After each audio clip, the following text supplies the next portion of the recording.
This video is going to focus on the Art House wallet, and specifically, I'm going to talk about how to make these folds in the card slot section. Making the folds for this section is not difficult. However, there's a couple of different ways you might do it, and one of them I recommend, and the other one I definitely don't recommend. So I'm going to show you both ways so you can see the difference. And so when you put this card slot section together, you'll do it the way that will make it the most accurate. So we have our card slot section piece here. And I actually have two of them because on one of them I'm going to demonstrate the best way to make your fold measurements. And then I have a second piece here to demonstrate how I don't recommend you do it. Because this one piece has so many folds in it, if you are off with one fold and maybe a little bit with the next and a little bit with the next, it's going to add up to make a large discrepancy at the very end. So I'm going to show you two ways, and just so you know, I'm not pulling your leg. I'm not doing a parlor trick. Both of these pieces start out at exactly the same size.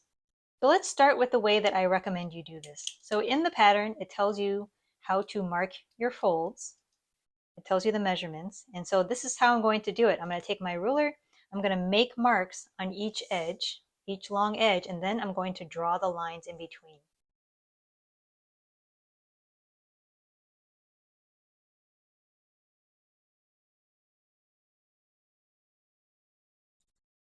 Now I'm going to mark the other side.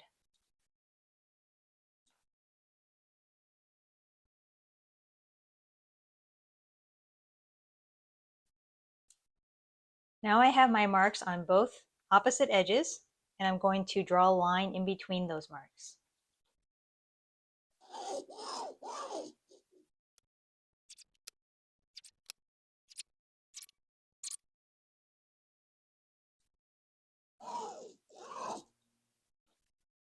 Okay, so now I have my lines drawn for my folds on the wrong side of my piece. And you might be thinking, wow, this is pretty straightforward. How could anything go wrong? Well, with this method, nothing will go wrong. So we marked both edges independently using our ruler on both sides, and then we drew lines. This last section here is exactly how long it should be, which is 2 1/4 between this line and the end. Now let's move on to the second piece where I'm going to show you how I don't recommend you make these fold lines. So here we have our second piece of the card slot section, and in this one I'm going to show you how I don't recommend you draw the fold lines. In this case, I'm going to mark the first line as I did before. I'm going to draw that line. Then instead of making our marks on opposite sides, I'm going to use this line as a reference, matching up my ruler to where I think the next line should be based on the measurements. Line up as best I can, and then I'm going to draw my next line. Move on to the next one.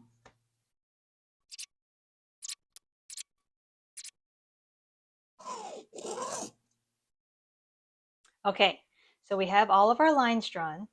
Now let's compare this piece with the previous piece. This top piece is the one that I measured with the method that I recommend, marking along the edges and then drawing your lines. And this one is the second piece where I used the first line as a reference and aligned my ruler to make the rest of the lines. So let's line this up. I'm going to line up this edge so that the first lines are matching. And it's a very small difference, but I think you can see this is the good one. This is the, I hate to say this is the bad one, but it is. This is the bad one because this measurement here is now about 1/8 of an inch less than this one here. So here is the same. As you progress to each line, the one on the bottom where I used my ruler to align to the previous line to draw my next line, it becomes a little farther out than it should be. Now, this also can depend on your ruler.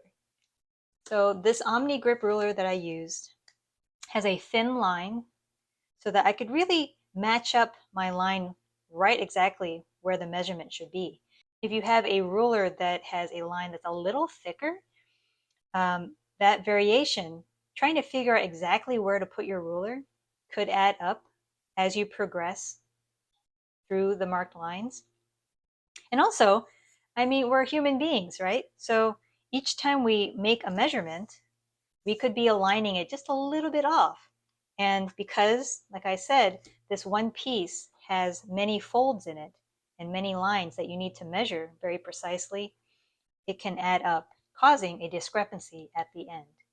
I also want to mention that you can still have this discrepancy issue with the first method where you mark your lines if, like I said, if your ruler has thick lines for each measurement. You can imagine making your marks, but then maybe your mark isn't always exactly centered. So the way that you're going to overcome that, or help overcome that, is that when you're making your marks, you're not going to move your ruler. So after making this first mark, I did move my ruler over so that it would be on an inch mark. But after that point, in order to minimize this discrepancy issue, you're not going to move your ruler if you can, if you have a ruler that's long enough. So each time you make your marks, they're going to have the same relationship to each other. If you move your ruler as you're making each mark, each time you do that is going to possibly introduce another discrepancy into your measurements. So the best way is to keep your ruler stationary while you make all of your marks. Another factor that contributes to discrepancies in the measurements is the ruler and the pen itself. So depending upon the angle of your pen or pencil, while you're drawing the line against the ruler, that is going to affect how accurate your measurement is. So let's take a closer look at what I mean by that. Whatever fabric, pen, or pencil that you're using is probably going to come down to a point. So there's going to be an angle there. And when you're drawing your lines, you want to make sure that tip of the pen or pencil is as close to the edge of the ruler as possible, because you want to accurately draw your lines. If you are holding your pen or pencil up like this, you are no longer getting the tip right where the edge of the ruler is. Now it's going to be a little off, right? Imagine if this was a larger pencil with some lead and you don't have a more precise point and you're drawing like this. Your line is going to be a little bit farther out from the ruler than you want it to be. And I realize this is a very small discrepancy, but it is one of the things that is going to contribute to your lines not being as accurate. So I hope this was helpful for you. Just to recap a little bit, this is the Art House wallet. This was the step where you're measuring and drawing the lines for your folds.